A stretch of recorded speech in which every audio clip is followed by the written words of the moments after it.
Good afternoon. It's Monday, the 3rd of August 2020, just after 1 o'clock. Welcome to UK Column News. Your host today, Mike Robinson, myself, Brian Gerrish, and we're delighted to be joined by David Scott, bringing us northern exposure from north of the border. Well, we're in lockdown.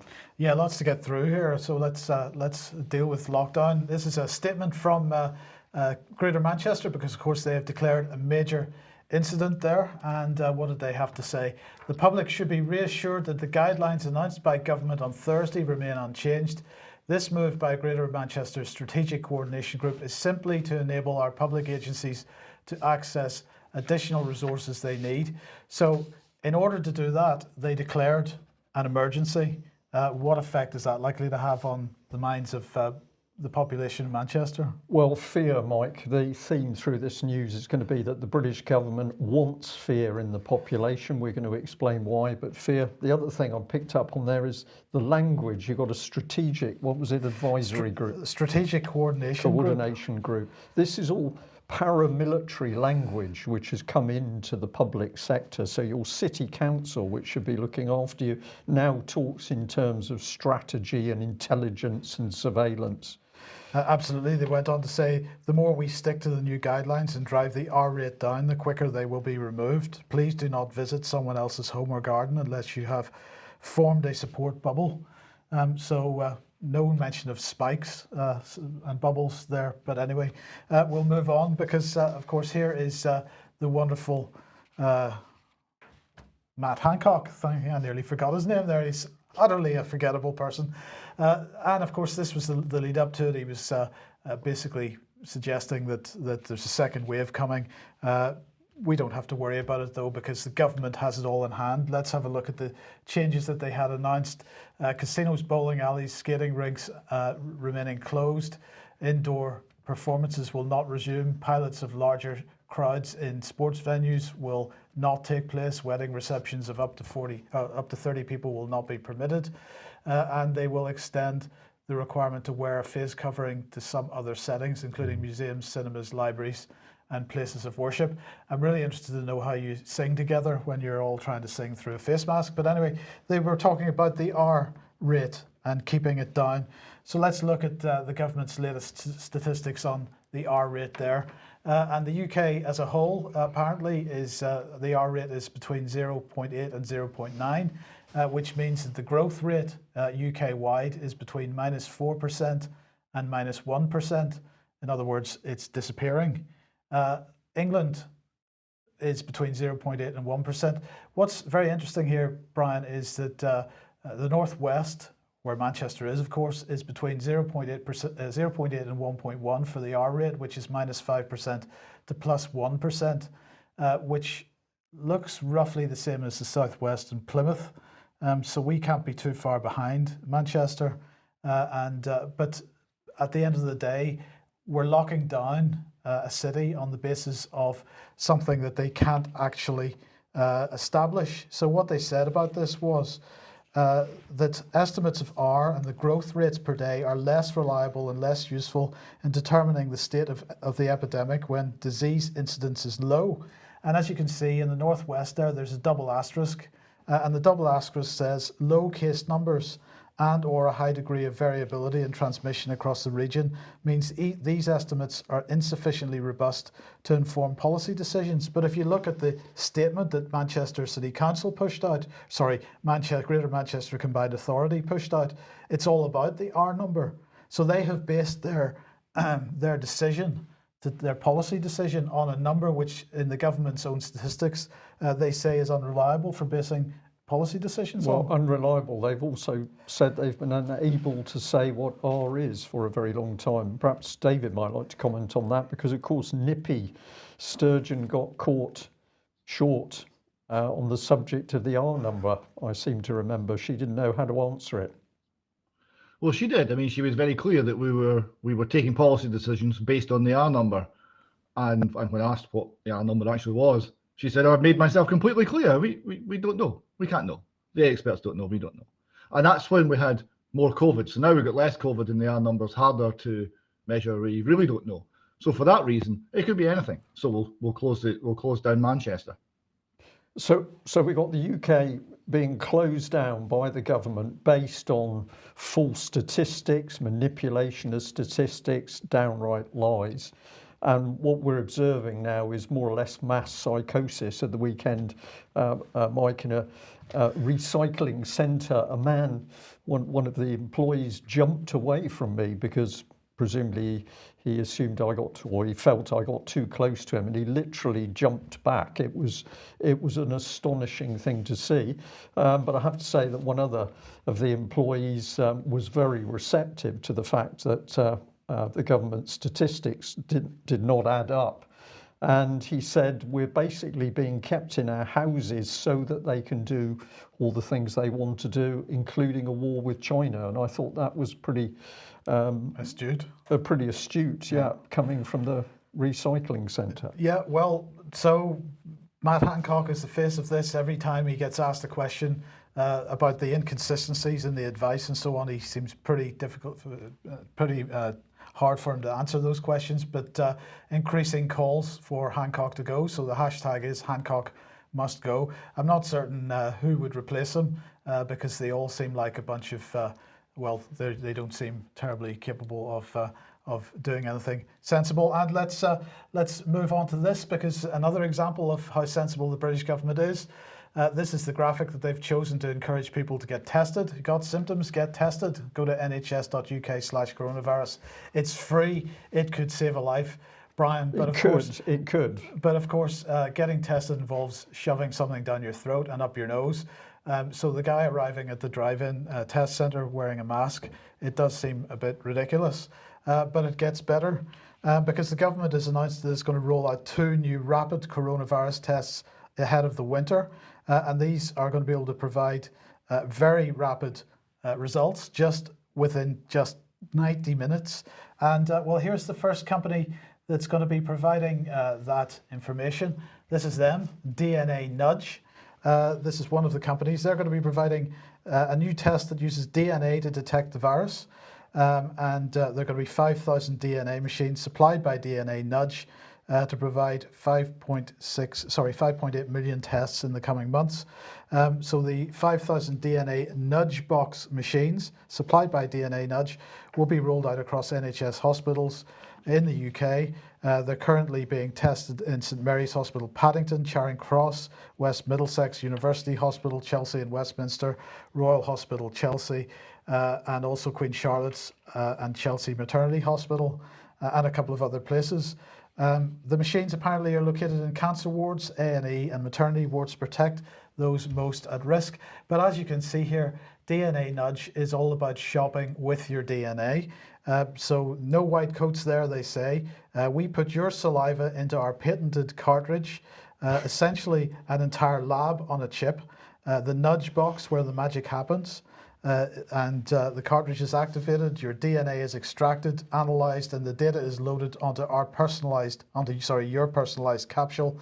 The DNA band, choose a colour combination, wear your digital DNA, and then you can go and attach it to an app which allows you to pay, and your identity is identified, is established that way. The question is, what happens to this DNA information? Is DNA Nudge taking a copy of it under this agreement with the government? Does that DNA information get shared with the government?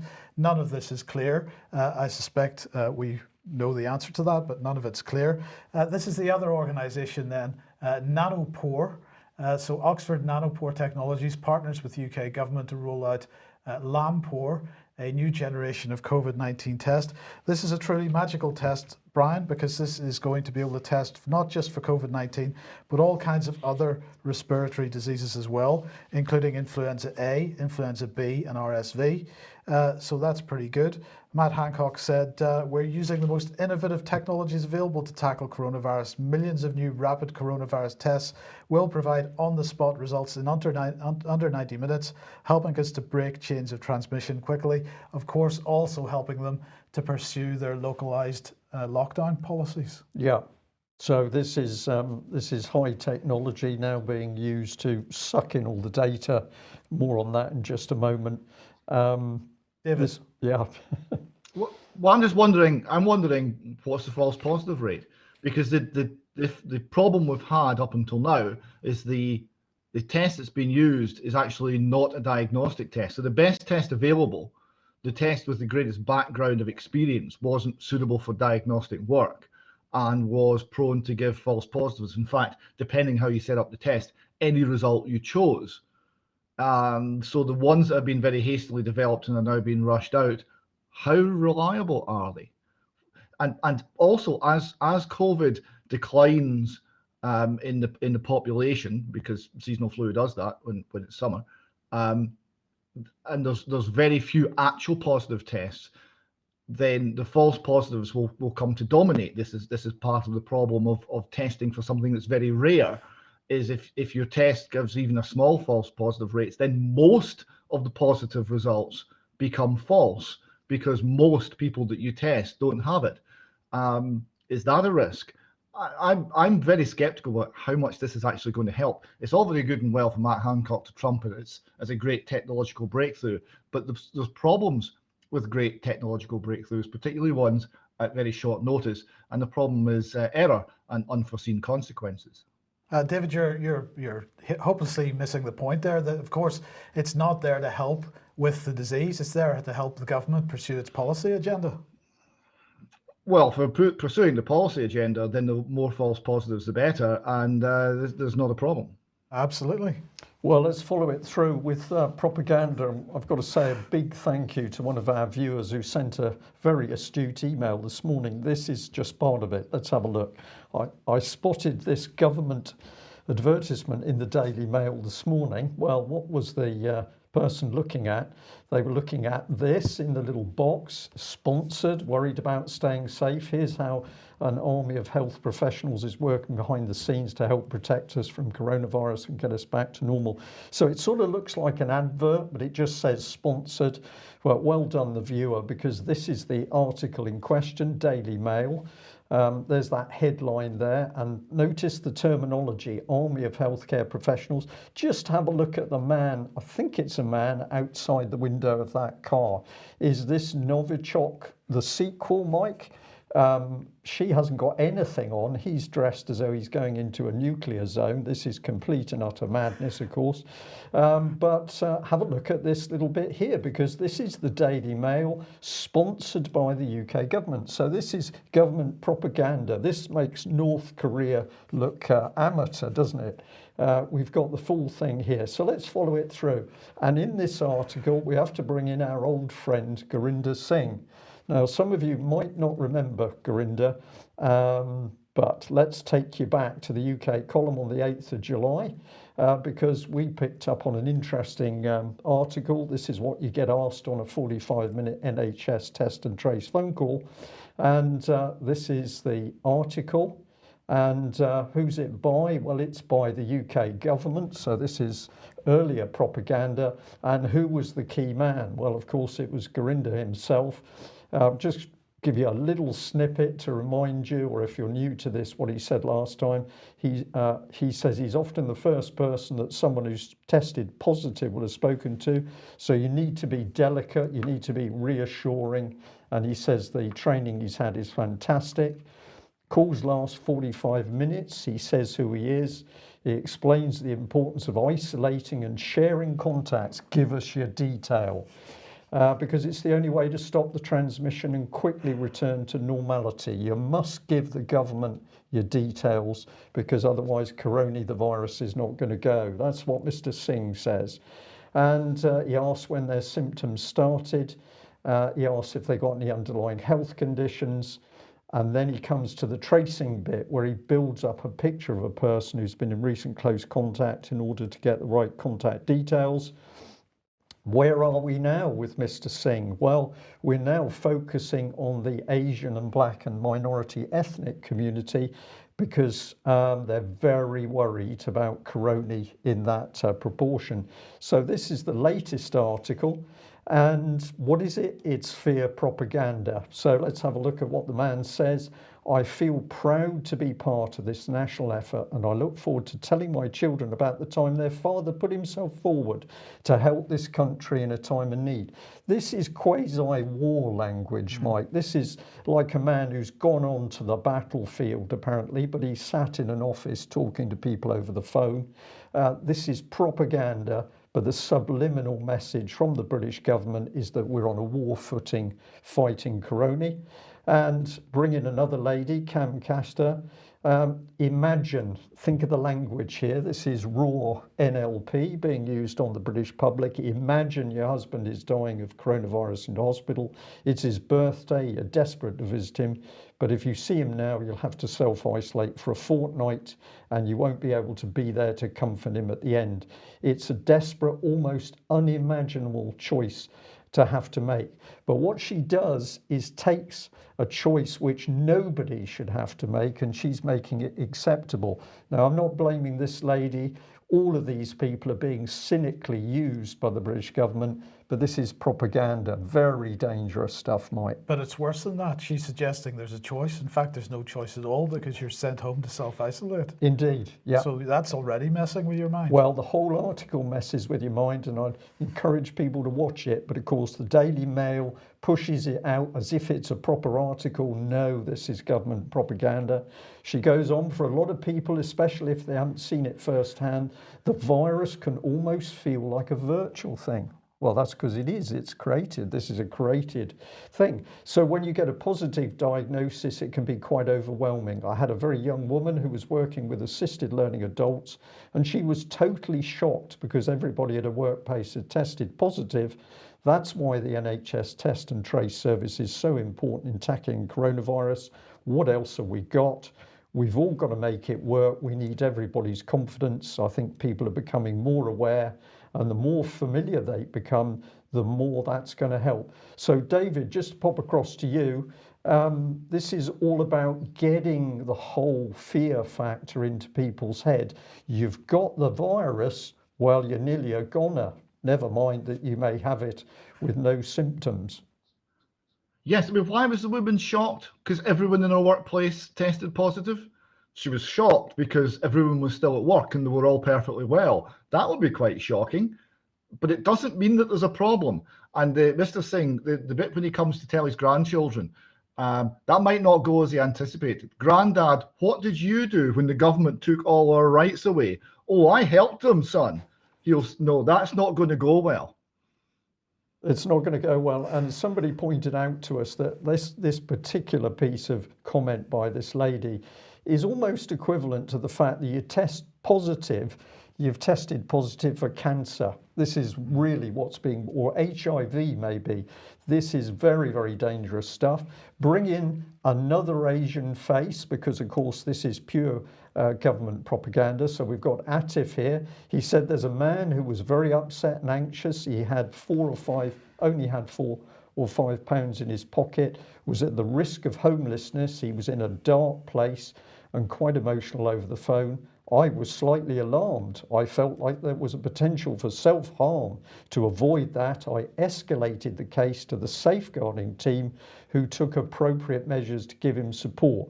So basically, the UK government here is using Atif to draw people into what's a non-existent care system. So you touch the NHS Test and Trace, you could have the social services visiting you because you've mentioned your children. This is the NHS, David, being used to create the Stasi state. We've already know that Google and GCHQ are now involved with the NHS. This is the use of supposedly the nation's best yet loved institution in order to rake in that data. It's Stasi Germany on steroids, I think. It's also the Scottish model of government, and everything's joined up to the ultimate degree. And it was also trialled firstly in the Isle of Man and caused a complete catastrophe there, because the reports that were going in from the medical profession to things like social services meant that people were not seeking medical advice because they knew what it meant. It meant all sorts of trouble with the state. And that meant that conditions particularly things like mental health conditions, depression, were going untreated because the cost of treating them might be losing your children. Yeah. Right, well, let's just follow through on the article, because in that article we get told what's really going on. Bring in the token white face, and here we've got a lady, Sarah Hartle. What does she say? When we started, the system was brand new and tailored to what we needed at the time, but we found that as it's gone on, the system needed to adapt because restaurants, pubs and shops have reopened. Now, when trying to trace contacts, it will prompt me to ask who was wearing masks, if screens were up, and if they paid by cash or card. That way I can more easily work out if somebody is at risk. So what we've got here is the government's using this lady, absolutely using and abusing her, because what is being tested is an AI system to hoover up this data. So this is nothing to do with human interaction and kindness. This is putting a machine at the forefront of the data. And she goes on, she says, I think everyone's got to be proud of what we've done together. We've got the amount of cases right down. Everybody I've seen is adhering to social distancing, but we've got hand sanitizers everywhere and people are wearing masks. It's brilliant. Well, this is a lady who needs a bit of an education because she just doesn't understand what she's doing. I just don't want people to forget that it's still out there. We're not out of the woods yet. So that's the final comment in the article. And of course, that's the government ramming into people's heads. Be frightened of corona, the COVID virus. And it's basically, don't forget the virus. It's still there. Be afraid. And we'll end with Mr. Singh again. Here he is. This is the picture of him in the latest article. And I happened to notice that he's got a belt on, but the article opens, the NHS Test and Trace is using an army of healthcare professionals to track COVID-19 and prevent its spread. Now, I don't know whether that's a regimental belt, but it looks very like one. And if it's not real, I think this goes very well with the army theme. Propaganda, absolute propaganda. And what have we got here? Lockdown is easing and life is looking a bit brighter, but the very real threat of coronavirus hasn't gone away. So the British government now outpacing North Korea in the quality of its propaganda. Meanwhile, population locked down, dangerous stuff. Well, let's just move up north of the border, David. And of course, the Scottish government, anytime they're being challenged on their approach to COVID, it seems that, well, people get censored. Well, this is a tweet from people interacting or trying to with Davi Sridhar. Now, she is the expert who is essentially setting policy north of the border. Nicola Sturgeon, we hear, won't do anything without Davi's say-so and endorsement. And that tweet reads as follows. Interesting that the chief advisor to ScotGov on COVID-19 would block me, Murdo Fraser, convener of the Scottish Parliament COVID-19 committee. That is a strange thing to block. I mean, Devi's blocked me on Twitter and anyone else who has any questions, but that's a strange one. And the second tweet was the Liberal Democrats' Scottish parliamentary health spokesman, also blocked by the government's chief advisor. So what we're saying here is a kind of strange politicisation of the advice. Anything that doesn't endorse the government line is immediately excluded from any interaction, so that the advice remains unsullied with, you know, counter arguments, thoughts, questions, scrutiny, anything like that. And in the meantime, in Scotland, David, the elderly died first, and we're not going to be terribly sensitive in how we communicate that. So this is a handout to people, relatives of people in a care home. It was dated the 31st of March, and it says, relatives are asked to accept that transfer to hospital may not be offered if it appears the best interest of the patient may be served by a conservative or palliative approach. The chance of hospital admission improving the outcome is very low. The disadvantages are that the patient may become disorientated, distressed and afraid. in an unfamiliar environment. There may be less nursing and care input, and if the patient becomes palliative, the care home is a much friendlier place for the end-of-life care. This can be done as well or to a better standard than the hospital, and there may be a possibility of closer family involvement. I hope you accept this plan. If you want further discussion, please speak to us. GPs, the emergency staff, are assessing patients remotely at the moment,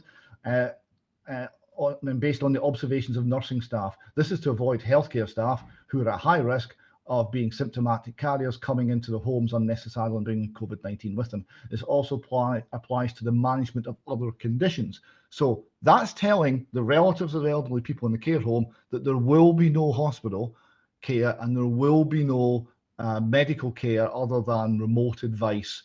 You're on your own. That's an example of the care homes being essentially isolated from the NHS, and we've seen the spike in deaths that resulted from that decision. Absolutely. Now, on Saturday, then the government decided to announce its over 50s plan. Now, for anybody not living in the UK, you may not know what that means, but of course we've been bombarded with advertisements on television for the last 40 years to get an over 50s life insurance policy. This isn't quite the same thing, of course, but nonetheless, the UK government suggested, and many of the mainstream media published on Saturday that they were intending to effectively require anybody over the age of 50 to stay in their homes. Well, this generated quite a backlash. And as a result, then, they rolled out Robert Gerrish, who's the Housing Secretary. This is obviously the kind of person you would expect to make a comment on this. You wouldn't expect anybody in the health department to make a comment on this. And he's basically saying that's not something that's being actively considered. He said it's just speculation. You would expect the government to be considering all of the range of options that might be available. The Sunday Times, when they were covering this, mentioned the fact that people between 50 and 70 might also be given personalised risk ratings, whatever that means.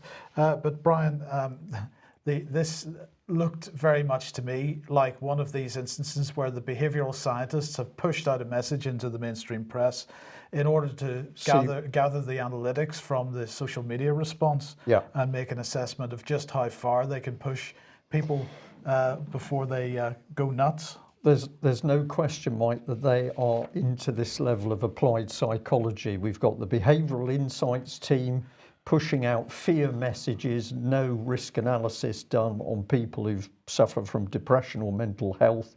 The government using applied psychology to get its policies in force, and they're going to try every trick. If we're into the business of murdering elderly people, that's what's happened to tens of thousands of elderly people. They've been culled in their nursing homes. The government's going to use any technique it can. This is very, very dangerous stuff. Absolutely. Now, good news, everyone, because we know already that, of course, AstraZeneca doesn't need, or apparently maybe doesn't need approval for its vaccine, its forthcoming vaccine, because it's been given permission to go ahead and manufacture that vaccine before it's even had approval. So the business risk doesn't count. So approval, who needs approval is what we're asking. Well, actually, this has now changed, Brian, to liability. Who needs liability? Because there is none. AstraZeneca has been granted protection from future product liability claims related to COVID-19 vaccine by most of the countries with which it's already struck a deal. This is a unique situation, according to Ruud Dobber, the AstraZeneca spokesperson, a unique situation where we as a company simply cannot take the risk if in 4 years the vaccine is showing side effects. In the contracts we have in place, we're asking for indemnification. For most countries, it is acceptable to take that risk on their shoulders because it's in their national interest. And I find this pretty fascinating, Brian, because of course, a couple of weeks ago, Bill Gates was on one of the US television news channels talking about this very thing, talking about the fact that governments need to be involved in this to provide the indemnity on behalf of the companies. Now, in AstraZeneca's defense, if I want to give them a defense at all, they have agreed to produce these something like 2 billion doses of this vaccine without any, so on a non-profit basis. They're obviously getting their manufacturing costs, their salaries, and so on covered, but they're not going to be making a profit on it, is what they claim. So that's one of the reasons that they're using to justify this. But David, what are your thoughts on that? Well, the first thing is if you've got no liability, then automatically you're going to be taking greater risk, probably much greater risk. Now, that risk is not being communicated, and there's now no incentive at all for the companies concerned to accurately communicate to the public the risk that they're actually running, or even try and find out what it is, because hey, it's not my problem. It's the taxpayer. The taxpayer will pick it up. Not our problem at all. We were just trying to help. Sorry about all the harm, but we were just trying to help. So any residual restraint, not that there's much, on the big pharma companies in this particular situation has now been removed. I find that very disturbing. Well, indeed, and just to remind people what he said there, this is a unique situation where we as a company simply cannot take the risk if in 4 years the vaccine is showing side effects. So they're acknowledging there that there's a significant risk that any potential damage will not appear immediately. It could take several years before it appears. Yeah, well, we don't know. I mean, what else is going on here with the vaccine move, which has been extremely hasty, and this is all new technology. It's not even a sort of a variation of a previous vaccine. This is looking at DNA-based vaccines. This is entirely new technology, and what level of harm are we talking about? No one knows, and we're going to run it out in an initial mass vaccination program. So by the time anything comes to light, how much harm's been done by that point? It seems reckless. Remember, this is for a disease which is no more harmful than seasonal flu. The CDC estimates a 0.026% case fatality rate, and that's probably an overestimate. And it doesn't affect basically people under 45 at all. Young people, less risk than being struck by lightning. Why are we communicating this degree of risk and uncertainty to people under those circumstances? Again, where's the assessment of risk? Where's the judgment? Well, they don't need one because they don't care about the people, David. They do not care if they're elderly. They're a waste of time. They can be cold. They can die with no medical treatment in the nursing homes.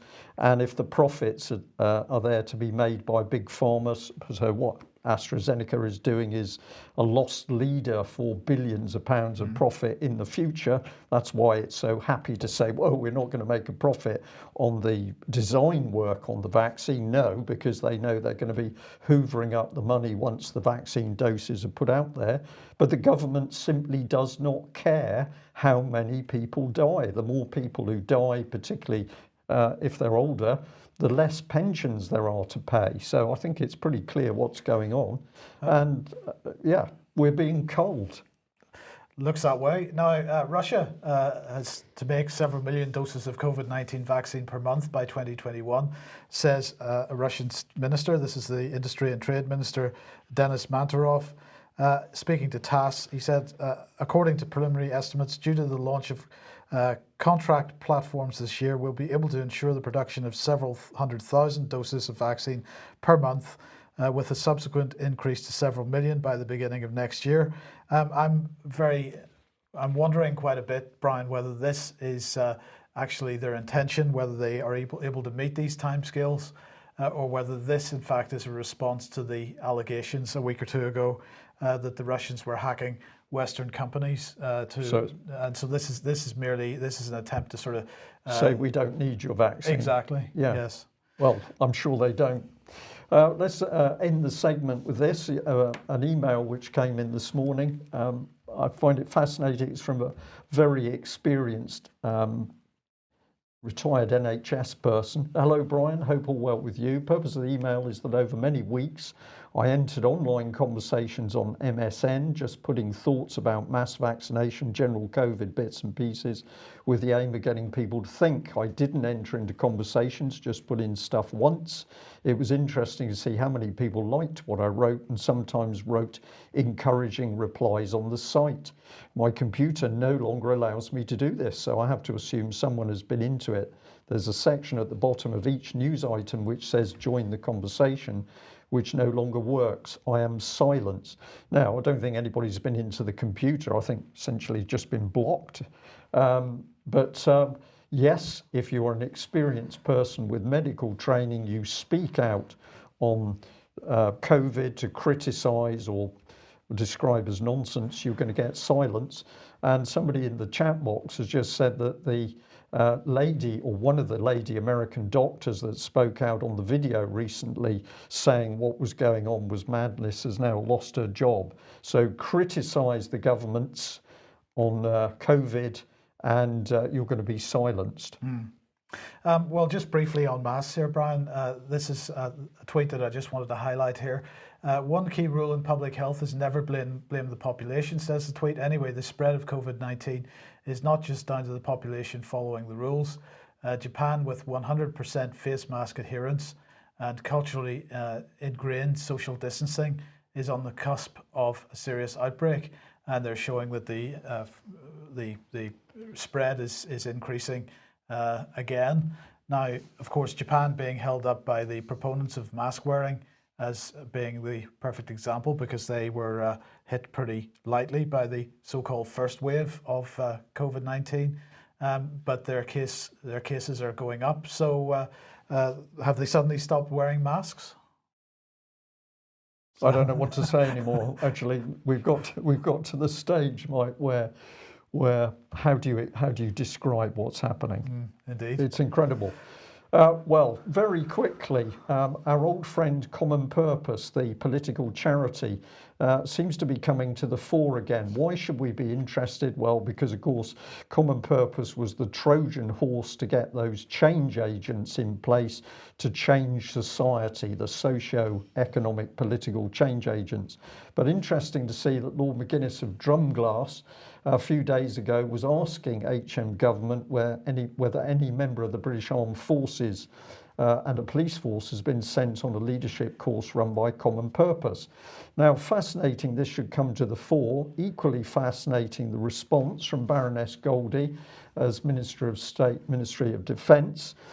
She says information about courses attended by British Armed Forces personnel during the last 20 years is not held in a way which allow a fuller answer without incurring disproportionate cost. Awfully sorry about that, but we just don't have the records. Some records, however, show that between 2014 and 19, 6 Army officers, one in each year, attended leadership development courses provided by Common Purpose. The RAF and the Royal Navy have not used programs run by Common Purpose to train personnel. So we don't really know, but well, some of them have.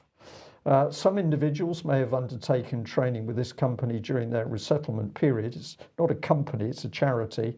The comprehensive leadership skills and qualifications obtained in the armed forces means that such training is rarely considered necessary. We don't really know anything about this. We don't need it, apart from the fact that David Cameron and the Conservative Party promoted it heavily, even when Eric Pickles, as communities minister, said that no local authority should touch it. So somebody's not telling the truth here.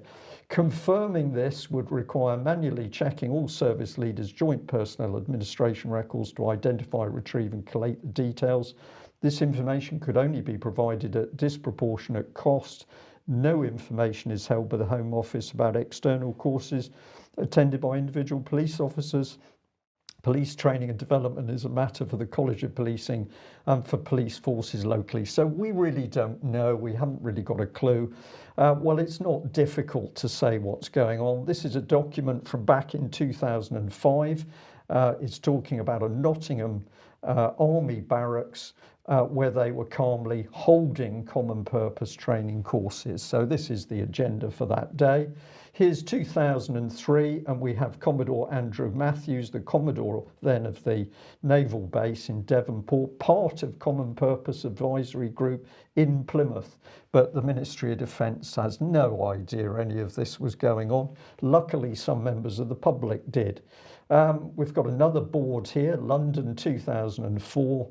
When we get into the detail, who pops up? Well, we've got Richard Hatfield, the Personnel Director, the Ministry of Defence, but there's no information. We really don't understand what's going on.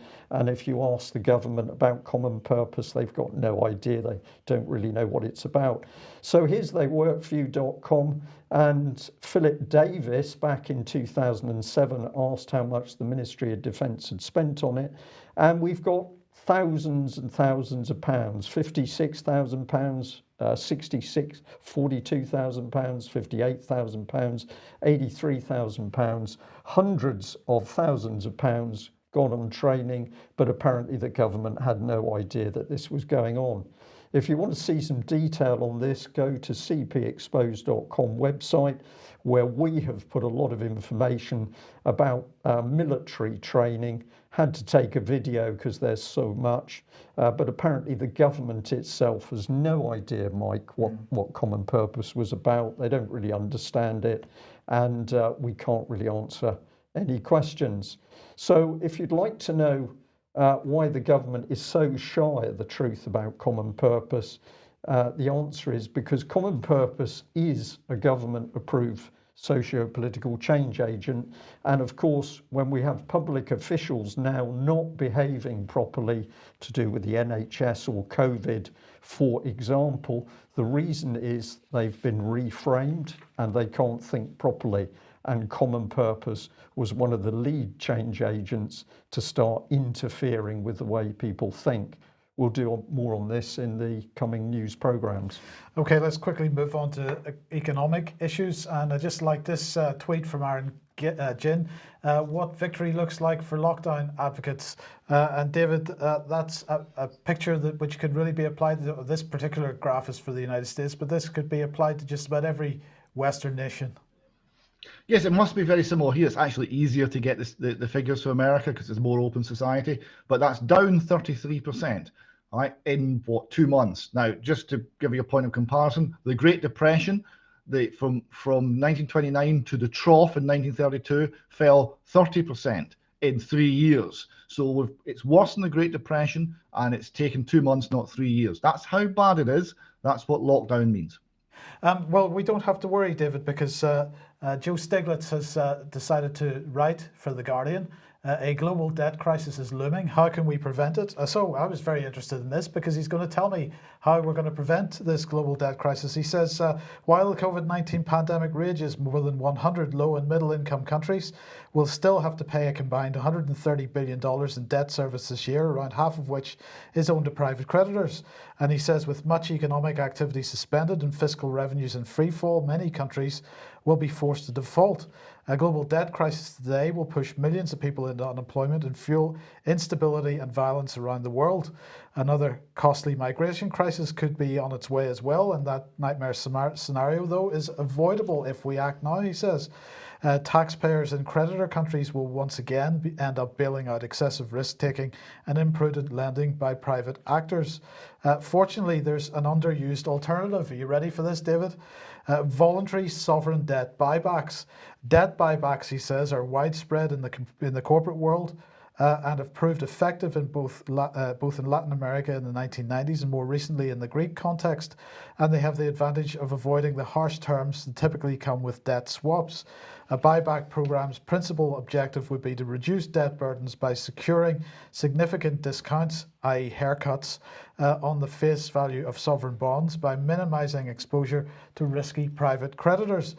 But a buyback program could also be designed to advance health and climate goals. So it's a gift that keeps on giving. So the buyback program could also be designed to advance health and climate goals by requiring that the beneficiaries spend the money that otherwise would have gone into debt service on creating public goods. A multilateral buyback facility could be managed by the IMF. So it gets even better because we're talking now about multilateral buybacks, and they're going to create a special mechanism for this. Countries that do not need their full allocation of special drawing rights, the IMF's unit of account, i.e. this special IMF currency, could donate or lend that to the new facility. So, David, I don't know what you think of that, but I think that's a spectacular way out of this mess. Spectacular is the word. There was a spoof film in the 70s about a huge traffic jam, right? And they had this huge problem. They put it into the computer, and the computer said, "Do a complete traffic reversal." Right, and this did not go well. They basically said to every car in this citywide traffic jam, go backwards. That seems to be what he's suggesting. Voluntary sovereign debt buyback, haircuts. Yeah, it always comes down to the same thing, where people lend money to governments and then the governments can't pay. And what's the response? They say to the people who lent the money, "You guys are predators. We need a cram down. We need some debt relief here, and you're going to have to take 30p in the pound. Count yourself lucky." Yeah, that's going to come. Yeah, absolutely. Did you have thoughts? I'm speechless. When you cover the financial economic debt stuff and then haircuts were mentioned, I realised that there was something badly wrong here. We're living madness. This is government created madness, obviously, because when people are confused and disorientated, anything can be done. Absolutely. Now, David, we've been producing a little podcast series called Deconstructing the Magic Money Tree, which actually by coincidence has gone into some of these areas, and we're just about, particularly in episode 4 that we're just about to publish on Tuesday. So it's amazing, the coincidence there. Yes, we're actually struggling to keep up with the actual crazy that's coming out in a given week. You know, so we're analysing as quickly as we can. We hope to catch up with the crazy, but it's moving at quite a pace. Well, indeed. Now, on Friday, we were talking crazy. Lloyds Bank, their bad loan provision had gone up to £3.8 billion for the first half of this year. Well, HSBC has just published their bad loan provision, and here it is, £6.9 billion. David, are you impressed with that? Yeah. I mean, this is a fine bank founded by Scottish drug dealers, and I always look to them for financial leadership. And what they're saying is bad loans. Yes, there's lots, and they're quite right. And there's going to be lots and lots. But it's okay because we just need to give it all a haircut, and then a bad loan becomes a good loan. And don't worry, unless you've got a pension fund, in which case I would worry. Yeah. I'll just add, we should remember, of course, that the Chief Executive of Common Purpose, Julia Middleton, said in her book, Beyond Authority, that some of the very best leaders she'd ever met were East German bankers. They were just brilliant people. So could it be this policy, this banking policy from those East German bankers that we're now seeing, Deutsche Bank? Sorry, did you say banking policy or spanking policy? I wasn't sure. Well, whichever it was. Yeah. Should have been banking, but I had a problem with words last week. Yeah, so absolutely right. Okay, David, just to end this little economic section, then Duncan Bannatyne, well, he's pretty upset with the lockdown in Scotland. It's damaging his business. He's going to have to lay off significant numbers of his staff, and he's basically saying to them, "I'm not taking my money back to Scotland." I mean, well, this is another example of spanking policy. Duncan Bannatyne, a successful Scottish entrepreneur, self-made man who's built a business empire, has looked at Scotland and says, well, I wouldn't set up a business there now, and I don't know anyone who would. So well done, SNP, steadily driving every Scot with ambition and get up and go out of the country by making it so toxic to do business here that no one wants to. Yeah. Right, now we're over time, but we're going to keep going for a little bit here. I want to come on to the Scottish hate bill in a second, David, but just before we do, are you tired of paying for BBC waste and bias? This is a question being asked by Defund the BBC, which seems to be a new campaign. They're saying that the BBC have made the licence fee rules deliberately unclear in order to keep people coughing up. This is not right. We will develop and distribute guidance material to raise awareness and deliver clarity on the legal implications of cancelling your TV licence now, so that you can do so without worry. They say that the BBC system for catching and prosecuting non-licence fee payment is discriminatory and disproportionately affects women and poor due to a deliberate lack of clarity around the right to refuse entry. This has to stop. We will lobby the government to decriminalise the licence fee by the end of 2020. It's not reasonable for people to be forced by fear of imprisonment to pay a licence fee in order to watch or record non-BBC live TV. We'll work towards bringing about the necessary change to the BBC Charter, and so on. So who's behind this? Well, here we go. 5 people. James Yusil, he says that he's just a student that's fed up, so he's founded that movement. On the right-hand side there, though, we've got Darren Grimes. Now, of course, he came to notoriety because he was fined £20,000 by the Electoral Commission after there was some claim that the organisation Believe, a Brexit organisation, had spent more than £675,000 with Aggregate IQ in coordination with the Brexit campaign organisation Vote Leave in order to distribute targeted advertising on Twitter and so on. Now he was eventually had that fine overturned. Rebecca Ryan there, she is from Global Vision, which is a sort of Brexit media organisation. Liam Deacon, a former reporter and Brexit Party head of press. So quite a Brexit grouping here, but also we've got Calvin Robinson there, who David has published, amongst other things, he's a journalist, but he's published this: Britain's schools don't need a black curriculum. He's black himself, of course. Don't need a black curriculum. We do better to teach our young people that British history belongs to all of us, and that is something that unites us, regardless of race, creed, or religion. So I don't think we'd disagree with that too much. No, and wouldn't it be fun if the BBC finally lost a licence fee because a whole lot of Brexiteers were so disgusted with the way they treated the Brexit subject that they started to use the not inconsiderable campaigning skills to target the Beeb as the next head on the chopping block. Yes, indeed.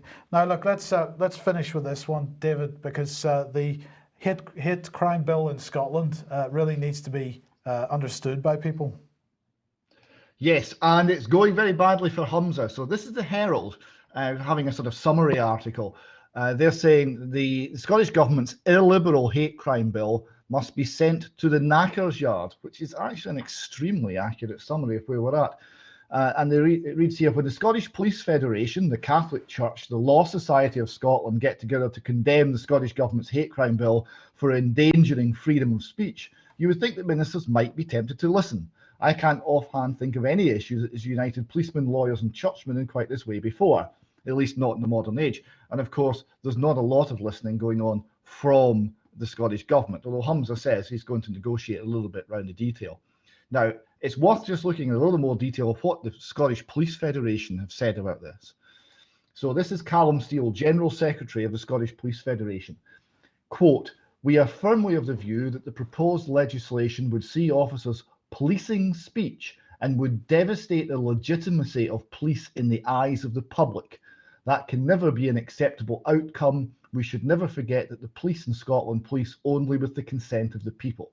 Police officers are all too aware that there are individuals in society who believe that to feel insulted or offended is a police matter. The bill would move even further from policing and criminalising deeds and acts to the potential policing of what people think or feel, as well as criminalisation of what is said in private.